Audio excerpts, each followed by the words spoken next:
ibn Abdullah, his wives, his companions, his offspring, and whomever follow their path to the day of judgment. We ask Allah Azza wa Jalla forgiveness. We ask Him exoneration from the hellfire. We ask Him admission to the highest rank in paradise. My dear respected brothers and sisters, please allow me to borrow your minds before your ears and your hearts before your eyes, because what gets blind in human being, indeed, it is not their eyes, as Allah Azza wa Jalla says, indeed what gets blind is of their hearts. My dear respected brothers and sisters, there is no anyone in this masjid except that you are either a parent to children or you are a child to parent. And that means this relationship, this family relationship, is established between anyone amongst us with someone else. And this bond, Allah Azza wa Jalla created this bond.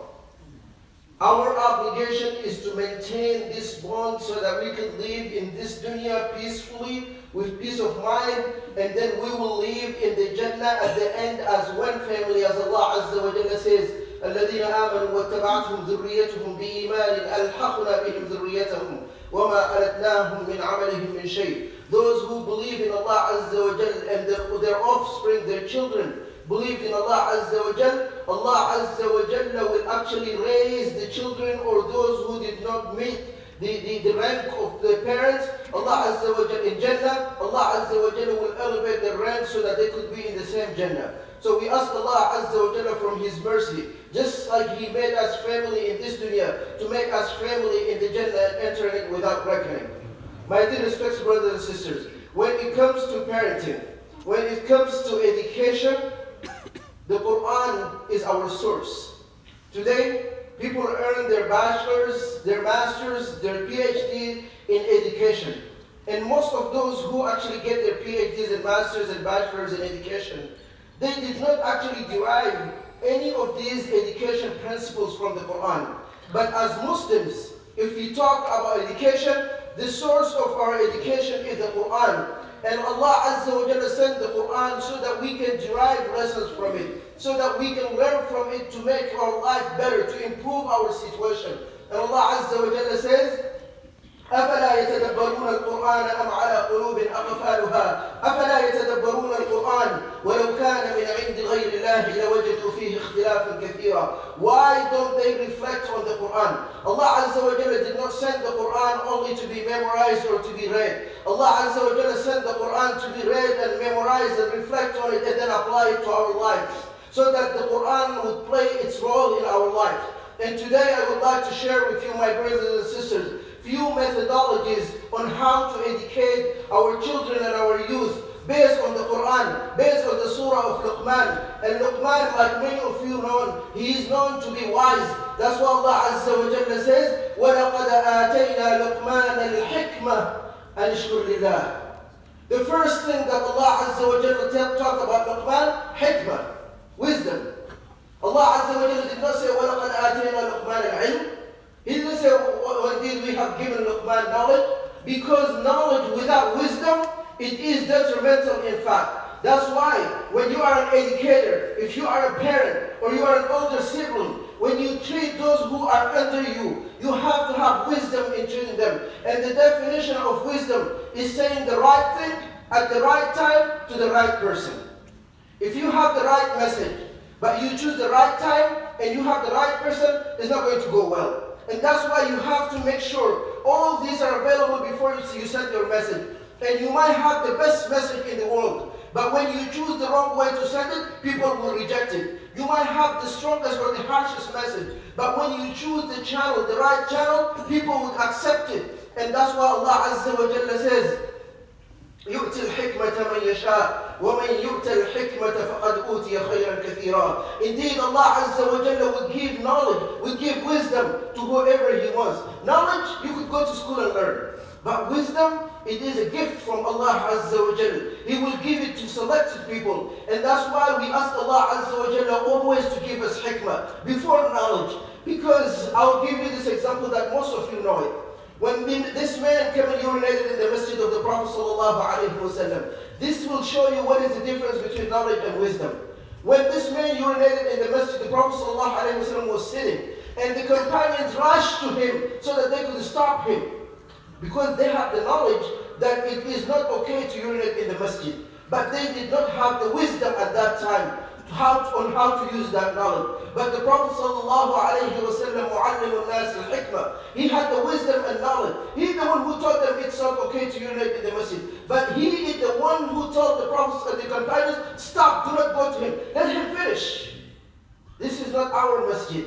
This is the masjid of the Prophet ﷺ. The Prophet ﷺ told the companion, stop and let him finish urinating in my masjid. Why? Because when you stop someone who did urination, it might adversely affect them. And when you stop them, the way you stop them is very important. So the Prophet ﷺ told them, wait until he finished, and then he called him to tell him. And that's why it is very important when we come to the masjid and we see someone who is acting unusual, who is dressing unusually, or who maybe drank alcohol. You smell it. When you come to the masjid, the first thing you do is not to kick this person out. No. Which one is worse, urinating or alcohol? Urinating is worse. So when you see someone who is not in the right state in the masjid, you should welcome them first. You should embrace them first. Then after that, you sit and talk to them, just like the way the Prophet ﷺ dealt with this man. So that's why wisdom is very important. Knowledge, like we said, you can get it from anywhere. And Islam is not about memorizing a lot of verses from the Quran, a lot of ayats, or a lot of ahadith. No. Islam is memorizing this ahadith, this religious text, and learn how to apply them. And that's why it is very important to use wisdom when we educate. If you are a teacher and you have youth or students you are teaching, make sure you use wisdom with them. If your children you are dealing with them, make sure you use wisdom with them.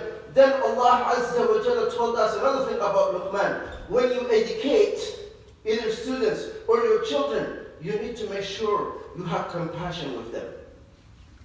Because without compassion, I don't think we would ever even establish any relationship.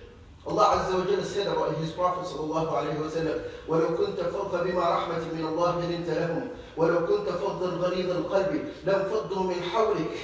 Allah Azza wa Jalla tells His Prophet, who is better than you and I, He says, it is because of the mercy of Allah you become lenient to them. If you were tough, hard-hearted, they would have gone from around you. Look, even though he was a prophet, if he was not compassionate, if he was not merciful, the companions would not have stayed around him. How about you and me? That's why when we see our children are running away from us, we need to think about ourselves. Before we start condemning them that you do not have behavior or you do not have manners, we need to ask ourselves, how are we treating our children? And let's stop here and think and reflect on how the Prophet ﷺ treated his children. Fatima, radiallahu anha, she was born in an era, in a time where girls are disliked in the Arabia.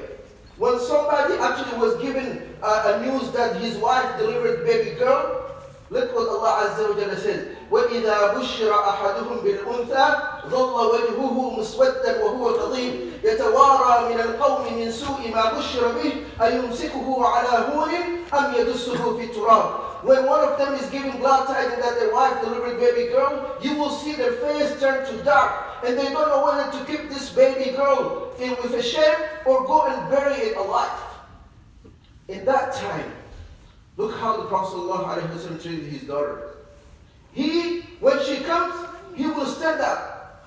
And then he moved and he let her sit in his place. He hugged her. He went and visited her. Actually, before he died, she was the one who the Prophet ﷺ gave her the secret. How many times did you sit with your children and you ask to consult? You are about to make a decision and say, hey, my children, come over here. Let's talk to one another. We're about to make a decision. Give me your opinion. They have opinions. And I'm not saying you have to necessarily follow them. But when they see that you are building leadership in them when they are kids. But when you ignore them all the time, they will grow up and they don't know how to make a decision. That's why Allah Azza wa Jalla says, وَأَمْرُهُمْ شُورَى بَيْنَهُمْ. Their matter is consultation between them. It's the family. The shura starts from the family. And now, we'll go into small details of the compassion of Luqman. He says, Ya Bunay. Ya Bunay, Actually, it is normally in Arabic, yabni, ya ibni. Ya ibni means my son.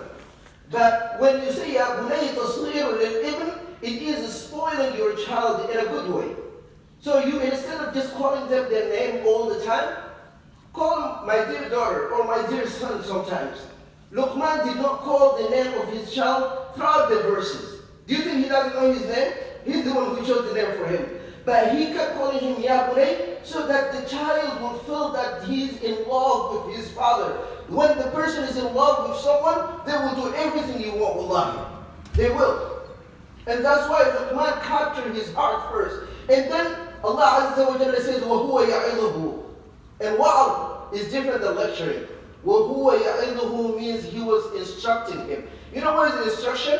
Instruction is when we walk with someone through the steps.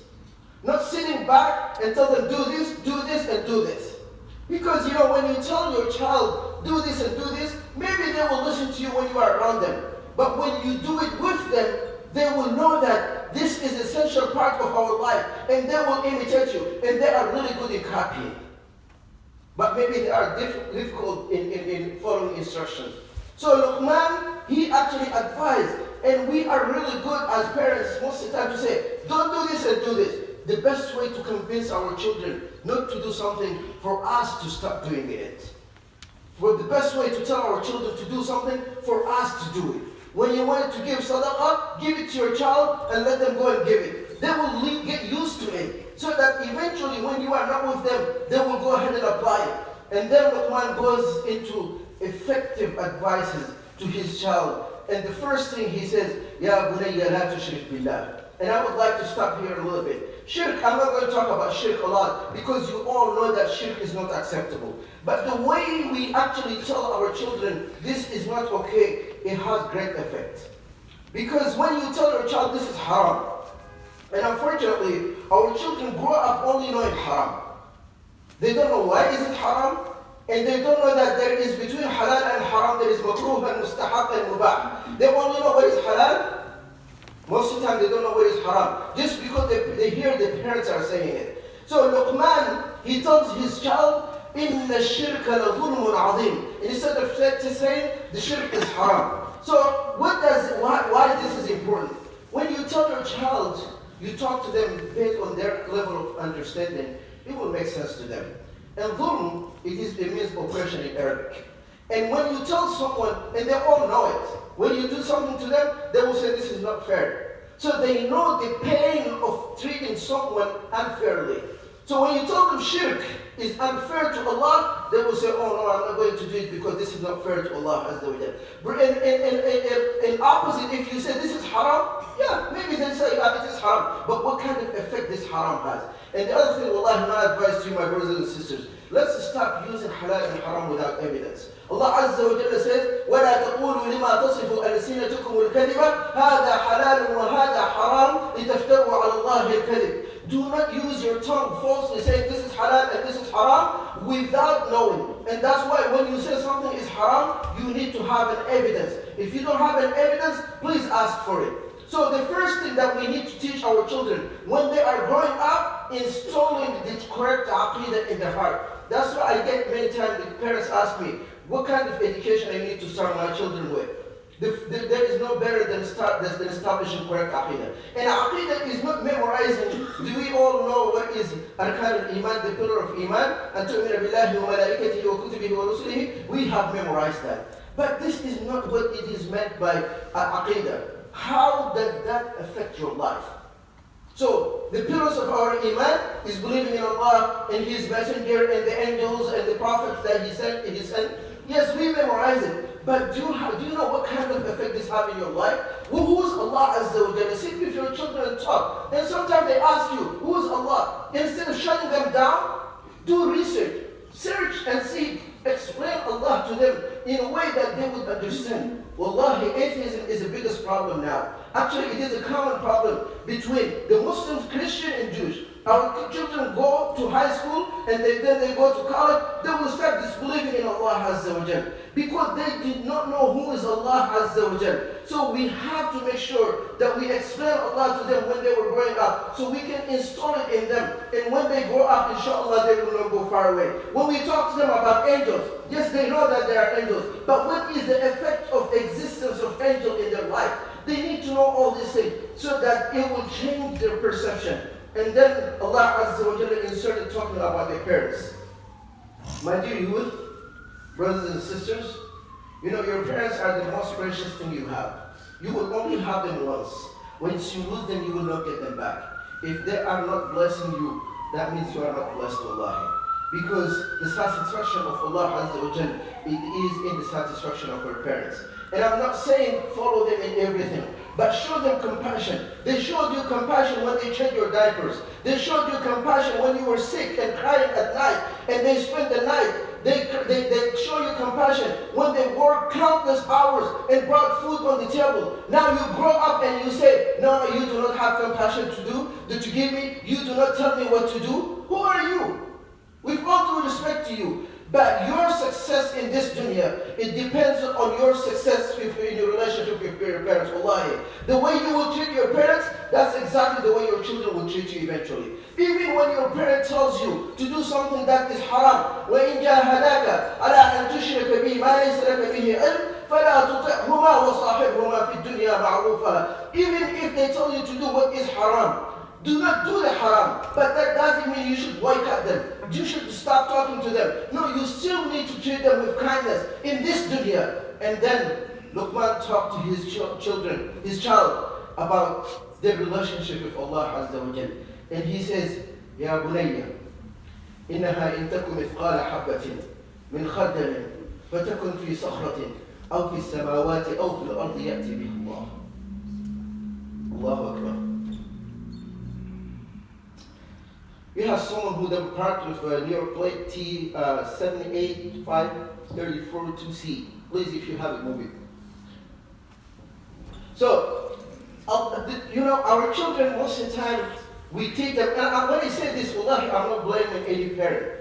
Because I work with children, and I know the difficulty that the parents face. And my goal is to help the parents to make their job easier and to make sure the children are being treated the way they're supposed to be treated so that we can create this harmony. So, many times our children, they don't do many things that are not acceptable when we are around them. But when you are here, they are the best kids in the world. But when you are not around them, Allah only knows. This is not to blame them, but we need to teach our children how to observe Allah Azza wa Jal when we are with them and when we are not with them. That's why Luqman tells his child, إِنَّهَا إِن تَكُ مِثْقَالَ حَبَّةٍ مِّنْ خَرْدَلٍ. Even if it is as big as, have you ever seen mustard seed? If you have not, it is as big as the distance between my two fingers. Even if it is this small, and this is the importance of using examples. Because you keep telling them, do, without vivid examples, it doesn't resonate with them. So show them example, bring a mustard seed, and show them, if you do something this much, Allah Azza wa Jalla will bring it on the day of judgment. If this thing is hidden in a rock, if it is hidden in the heaven or in the earth, Allah Azza wa Jalla bring it. اقرأوا إن شئتم قول الله عز وجل ونضع الموازين القسط ليوم القيامة فلا تظلم نفس شيئا وإن كان مثقال حبة من خردل أتينا بها وكفى بنا حاسبين.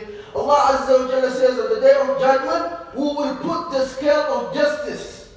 The scale of justice, and then no one will be suppressed. No one will be oppressed on the day of judgment. Whatever you do, even if it is as small as mustard seed, Allah Azza wa Jalla will bring it because Allah is the ultimate accountant. So when you teach your children these principles, whether they are with you in the house, or you send them overseas, or you send them to Washington or wherever, they will say, oh, it is not about my parent, it is about Allah who is watching me everywhere I go. And this is conscience of Allah Azza wa Jal that we need to put in our heart all the time. And then he tells him, Ya bunayya aqim as-salah. Salah is very important. I wish we had enough time to talk about it. But when you do not pray on time, and you tell your children to pray on time, it is not going to work.